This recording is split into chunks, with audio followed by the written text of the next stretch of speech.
E eu estava orando sobre o que dizer hoje. Nós celebramos a ceia com vistas à morte de Jesus. Mas por que Jesus morreu?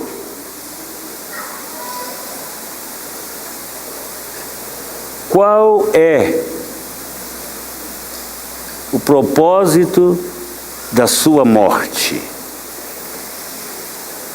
E isto me levou a pensar que Jesus morreu para nos salvar.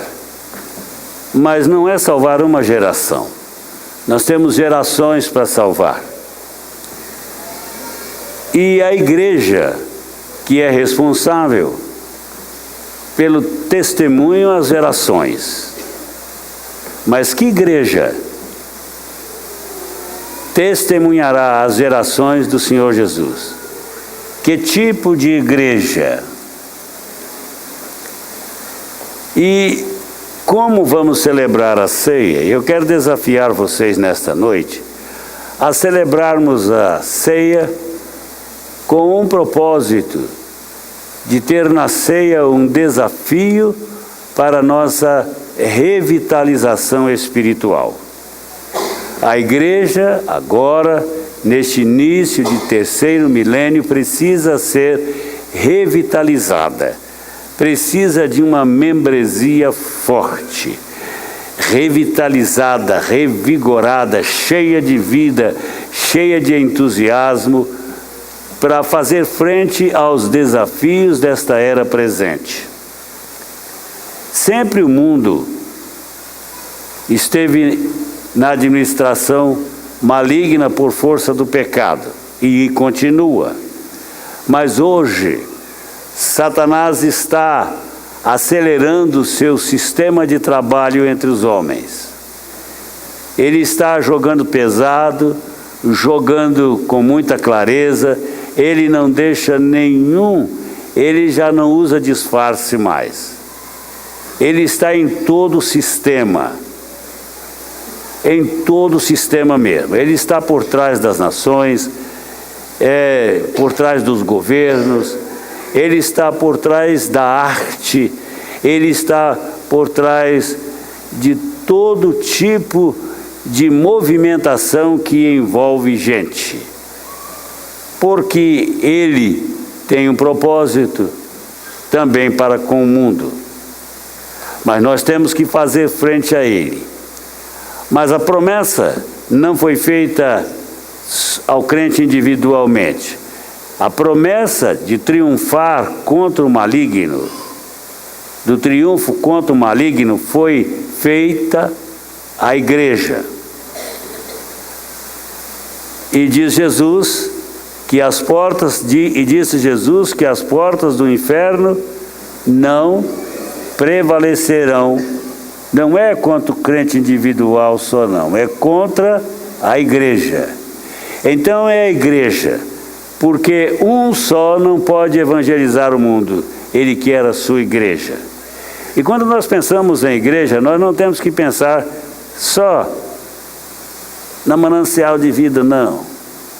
Nós temos um compromisso com as outras igrejas, não importa o nome da denominação, mas nós temos um compromisso de orar, de zelar pela igreja, porque ela é emissária de Deus no mundo. E nós temos que, meus amados irmãos, ver os princípios bíblicos, o que Jesus estabeleceu como princípio fundamental de nossa vitória. A igreja nasce no primeiro século, ali pelo ano 34, 33, 34, 35, ela nasce sob a égide do Espírito Santo. O Espírito Santo foi dado à igreja. Ele é que edifica a igreja para a glória de Jesus Cristo e a glória do Pai. O Espírito Santo é o executivo de Jesus em relação à igreja. Somos a igreja, temos que entender o modo de Jesus trabalhar. É interessante, irmãos, que o evangelista Lucas, ele tem uma palavra, esta é a última palavra, uma das últimas palavras de Lucas, e ele, próximo à morte de Jesus, já aproximando a morte de Jesus, Lucas diz assim, escrevendo sobre Jesus: então Jesus contou a seus discípulos uma parábola para mostrar-lhe que eles deviam orar sempre e nunca desfalecer. E é interessante que o fundador da igreja, o instalador, não é fundador, Jesus morreu pela igreja, então é Jesus que morre pela igreja, mas para a instalação da igreja a obra foi entregue ao Espírito Santo. E é interessante que quando Jesus morre e ressuscita, ele se apresenta aos seus discípulos por 40 dias, no 40º dia da sua presença entre eles, depois da ressurreição, ele tem seu último encontro com os discípulos, e então aí nós entramos outra vez com Lucas. Lucas, no livro dos Atos dos Apóstolos, ele fala o seguinte: depois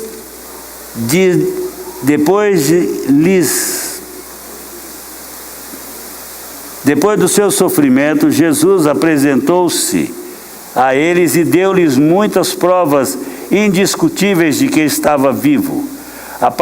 Apareceu-lhes por um período de 40 dias, falando-lhes acerca do reino de Deus. Certa ocasião, enquanto comiam com eles, deu-lhes esta ordem: não saiam de Jerusalém, mas esperem pela promessa de meu Pai, da qual lhes falei. Pois João batizou com água, mas vós, dentro de poucos dias, sereis também batizados com o Espírito Santo. Então os que estavam reunidos perguntaram: Senhor, é neste tempo que vais restaurar o reino a Israel? Ele lhes respondeu: não lhes compete saber tempos ou as datas que o Pai estabeleceu para a sua própria autoridade, mas recebereis poder quando o Espírito Santo descer sobre vocês, e serão minhas testemunhas em Jerusalém, em toda a Judéia e Samaria, até os confins da terra. Então a recomendação foi: não se ausentem de Jerusalém. Jesus vai com eles para o monte, é assunto aos céus. E quando eles estão lá olhando para os altos, vem os anjos e declara para eles que aquele Jesus que eles estavam vendo subir voltaria outra vez. Mas agora eles deveriam esperar pela promessa dele. E eles voltaram, saíram do monte e foram para onde? A ordem era que eles esperassem. E eles fizeram o quê? Depois que Jesus foi assunto. Desceram do monte e foram para onde? Hein? Para onde eles foram? Para casa. Pedro foi pescar com os outros 11. E aí, foi isso que aconteceu? Não, agora ele está cumprindo a palavra de Lucas. Eles foram orar. Lembra quanto, Marquinhos? Eles eram quantos? Não eram 11. Os apóstolos eram 12 já. E eles tinham mais quantos com eles? 108. Irmãos, era um grupo não tão grande, mais expressivo. Eram 120. E eles foram para o cenáculo fazer uma discussãozinha teológica a respeito de como o Espírito Santo iria descer. Não foi isso? Lembra, Daniel? Foi isso que eles fizeram? Uma reunião teológica para discernir como o Espírito desceria. Foi isso, Romildo? Não. Eles não discutiram a promessa de Jesus. Eles foram esperar a promessa, mas como eles foram esperar? Eles oraram. E entre eles estava quem? Há um personagem que é destacado dos outros. Quem é? Maria Madalena? Hein? Não, Maria, mãe de Jesus. Estava entre eles. E aí eles começaram a orar. Jesus disse: olha, fiquem orando, fiquem em Jerusalém, não saiam. E é interessante, Jesus não os mandou orar, mas eles foram orar. Se reuniram numa oração e não saíram mais da oração até que se cumpriram o quê? Até que se cumpriu a promessa de Pentecostes. No 50º dia Jesus veio. E aí Pedro estava neste dia reunidos com os 12 e mais 108. Então, irmãos, estes homens estavam lá esperando a vinda. E chegando o dia de Pentecostes, estavam todos reunidos em um só lugar. De repente, veio dos céus um som como de um vento muito forte, e encheu toda a casa na qual estavam assentados. E viram o que pareceu línguas de fogo que se separaram e pousaram sobre cada um deles. Não se dividiu em 12 chamas, não. 120 chamas caíram sobre todos os presentes ali, no dia de Pentecostes. E então, aquelas línguas de fogo vieram sobre eles. E diz a palavra, todos eles ficaram cheios do Espírito Santo, começaram a falar noutras línguas, portanto parem de condenar o falar em línguas, conforme o Espírito Santo os capacitava. Havia em Jerusalém judeus tementes a Deus, vindo de todas as nações do mundo conhecido, diz a palavra. E ouvindo-se o som, ajuntou-se uma multidão que ficou perplexa, pois cada um os ouvia falar como? Em hebraico? Não, em sua própria língua. Olhem aí, irmãos. Eles ouviram falar em sua própria língua. Atônitos e maravilhados, a multidão perguntava: acaso não são galileus todos estes homens que estão falando? Então como pode ser? Nós os ouvimos, cada um em falar em nossa própria língua. E diz a palavra, em nossa língua materna, partos, medos, elamitas, habitantes da Mesopotâmia, Judéia, Capadócia, do Ponto, da província da Ásia, Frígia, Panfilha, Egito e das partes da Líbia, próximos a Cirene, visitantes vindos de Roma, tanto judeus como convertidos ao judaísmo, cretenses, árabes. Os árabes estavam firmes lá. Nós ouvimos declarar as maravilhas de Deus em nossa própria língua. Atônitos e perplexos, todos perguntavam uns aos outros: que significa isto? Alguns, todavia, zombavam deles e diziam: eles beberam vinho. Beberam mesmo? Nada. Era 9 horas da manhã. 9 horas da manhã, um bom homem não está bêbado. Ainda não bebeu para ficar bêbado. Mas aqui, irmãos, então nós temos como eles foram visitados.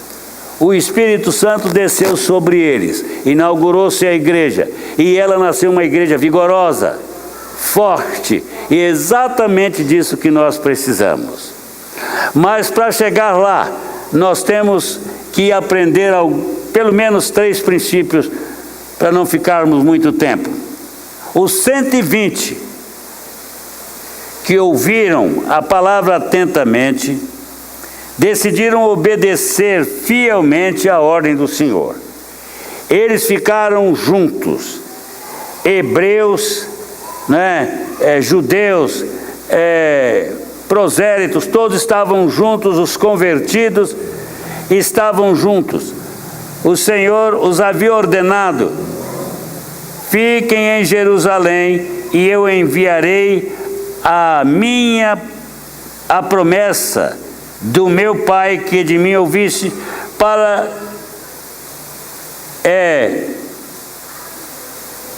enchê-los. Portanto, permanecei na cidade de Jerusalém até que sejais revestidos do poder do alto.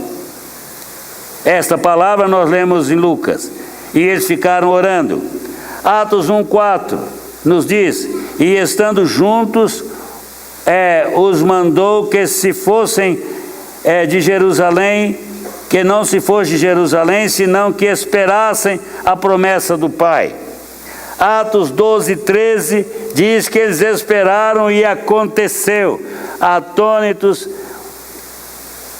as pessoas presentes perguntavam uns aos outros: que significa isso? Eles estão falando nas nossas línguas e são todos galileus? É porque eles estavam revestidos do Espírito Santo. Eles ouviram a ordem do Senhor e ficaram esperando a promessa. Mas ficaram como?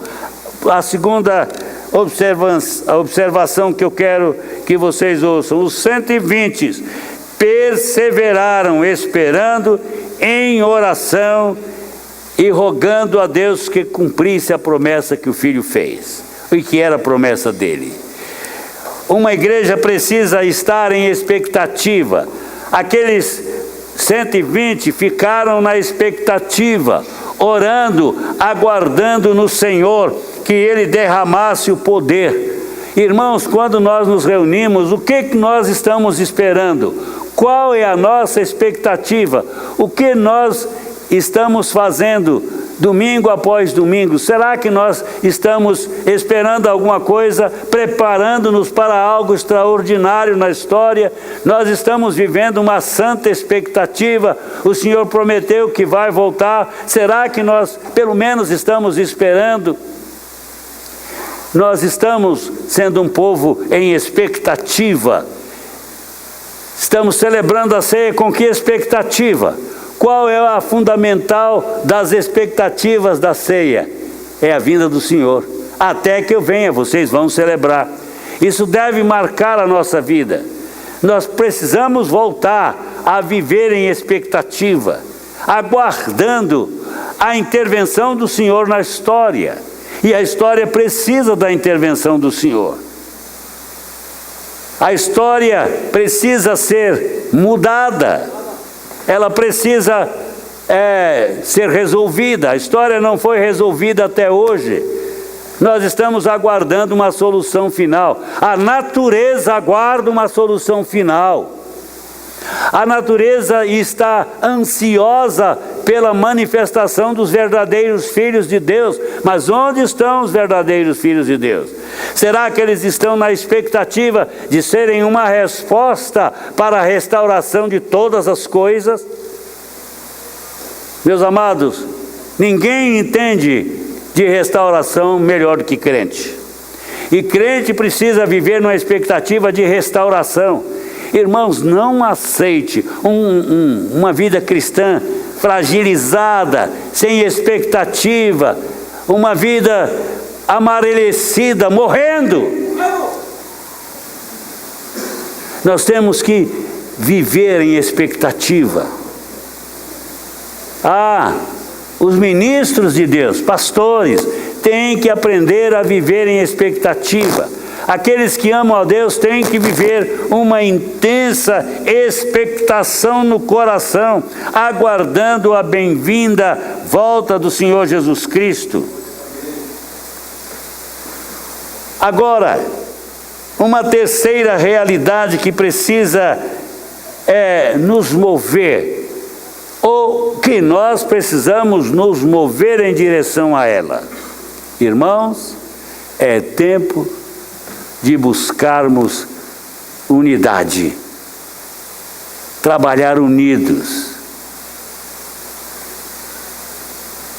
Uma pessoa, duas, três, diz que uma só andorinha não faz verão. Vocês já viram andorinhas esvoaçando-se? Já viram? Eu fui criado num lugar que tinha muita andorinha. E havia um tempo que elas voavam acima da vila que eu morava, mas eram milhares delas.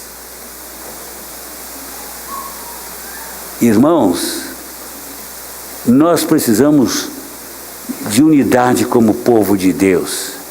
Nós precisamos de uma igreja que estude a palavra unida, que tenha conclusões da palavra que conferem, que tenham conclusões da palavra que confiram com a palavra, que estudem em unidade a palavra, que não aceite desunião, que não aceite formação de grupos.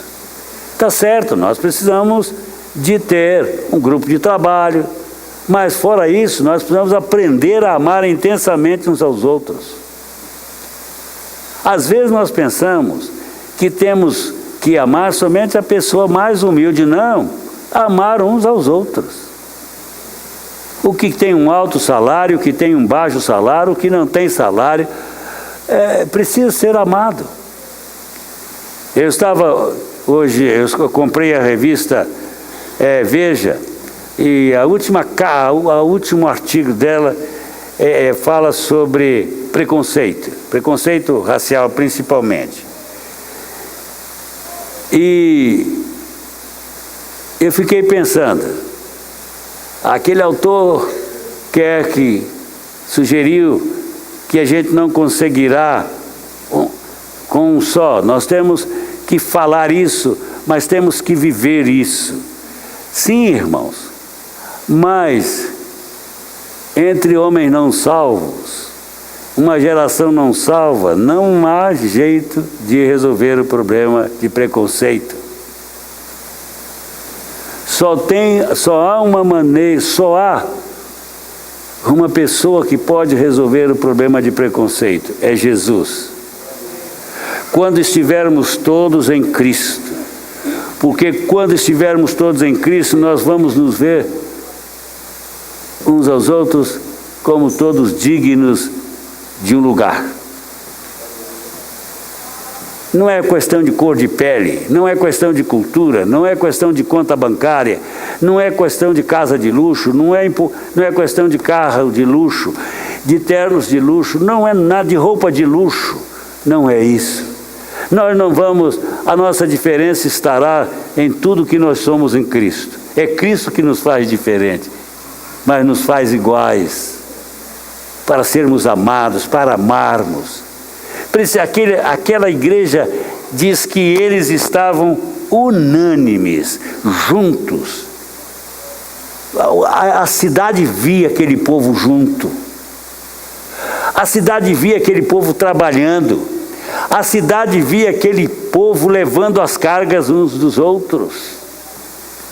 A cidade via aquele povo vendendo os seus bens e colocando toda a renda recebida aos pés dos apóstolos, e havia uma divisão quantitativa para todos que tinham necessidade, todos partilhavam as mesmas bênçãos. Eles comiam pão juntos, dividiam o pão. Era uma igreja unânime, e isso, irmãos, fazia uma revolução na cidade de Jerusalém. E era tão forte a vida deles, em termos de vivência em unidade, abrir mão de direitos pessoais, de bens pessoais. Havia uma tal movimentação entre eles que a cidade se movia. Olha, os próprios fariseus se convertiam, os doutores da lei se convertiam a Cristo.